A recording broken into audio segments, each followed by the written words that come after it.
ஒன்று சாமுவேல் 3ஆம் அதிகாரம் வசனம் 1-11 சாமுவேல் என்னும் பிள்ளையாண்டான் ஏலிக்கு முன்பாக கர்த்தருடைய பணிவிடை செய்து கொண்டிருந்தான்.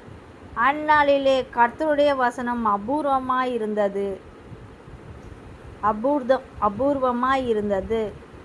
பிரத்யட்சமான தரிசனம் இருந்ததில்லை.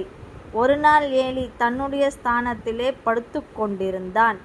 அவன் பார்க்கக்கூடாதபடிக்கு அவனுடைய கண்கள் இருளடைந்தது.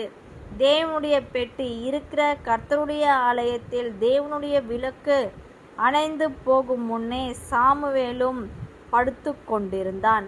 அப்பொழுது கர்த்தர் சாமுவேலை கூப்பிட்டார். அதற்கு அவன், இதோ இருக்கிறேன் என்று சொல்லி ஏலியினிடத்தில் ஓடி, இதோ இருக்கிறேன், என்னை கூப்பிட்டீரே என்றான்.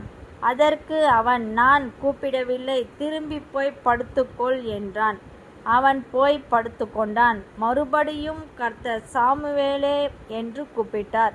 அப்பொழுது சாமுவேல் எழுந்திருந்து ஏலியினிடத்தில் போய், இதோ இருக்கிறேன், என்னை கூப்பிட்டீரே என்றான். அதற்கு அவன், என் மகனே, நான் உன்னை கூப்பிடவில்லை, திரும்பி போய் படுத்துக்கொள் என்றான். சாமுவேல் கர்த்தரை இன்னும் அறியாதிருந்தான். கர்த்தருடைய வார்த்தை அவனுக்கு இன்னும் வெளிப்படவில்லை. கர்த்தர் மறுபடியும் 3ஆம் விசை சாமுவேலே என்று கூப்பிட்டார். அவன் எழுந்திருந்து ஏலியினிடத்தில் போய், இதோ இருக்கிறேன், என்னை கூப்பிட்டீரே என்றான். அப்பொழுது கர்த்தர் பிள்ளையாண்டானை கூப்பிடுகிறார் என்று ஏலி அறிந்து சாமுவேலை நோக்கி, நீ போய் படுத்துக்கொள், உன்னை கூப்பிட்டால் அப்பொழுது நீ, கர்த்தாவே சொல்லும், அடியேன் கேட்கிறேன் என்று சொல் என்றான்.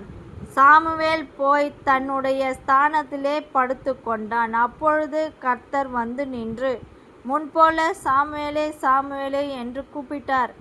அதற்கு சாமுவேல், சொல்லும், அடியேன் கேட்கிறேன் என்றான். கர்த்தர் சாமுவேலை நோக்கி, இதோ நான் இஸ்ரவேலில் ஒரு காரியத்தை செய்வேன். அதை கேட்கிற ஒவ்வொருவனுடைய 2 காதுகளிலும் அது தொனித்து கொண்டிருக்கும். ஆமென்.